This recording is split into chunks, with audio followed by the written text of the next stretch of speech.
মানুষের শরীরের নির্গত গামের চোখের পানি দ্বারা সাগর হয়ে যাবে। মানুষ ওই সাগরের মধ্যে হাবুডুবু গাইতে থাকবে।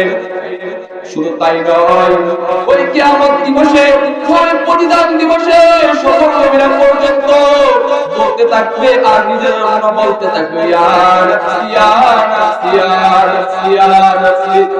শুধু আমার নবী, তোমার নবী, বিশ্ব জগতের রহমান, সাইয়্যিদুল মুরসালিন, খাতামুন নবিয়্যিন হযরত মুহাম্মদ মুস্তাফা সাল্লাল্লাহু আলাইহি ওয়াসাল্লাম ময়দানের এক ময়দান থেকে অন্য ময়দান পর্যন্ত দৌড়াতে থাকবে, বলতে থাকবে, ইয়া উম্মতি ইয়া উম্মতি ইয়া উম্মতি।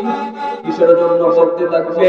শুধু বলতে থাকবে আর মনের মধ্যে চিন্তা রাখছে, না জানি আমার কোন উম্মতটা জাহান্নামের মধ্যে নিক্ষেপ হয়ে যায়। উম্মতের চিন্তায় ময়দানের এক ময়দান থেকে অন্য ময়দান পর্যন্ত দৌড়াতে থাকবে। দুনিয়ার জমিনে মা সন্তানের প্রতি কেমন ভালোবাসা, কেমন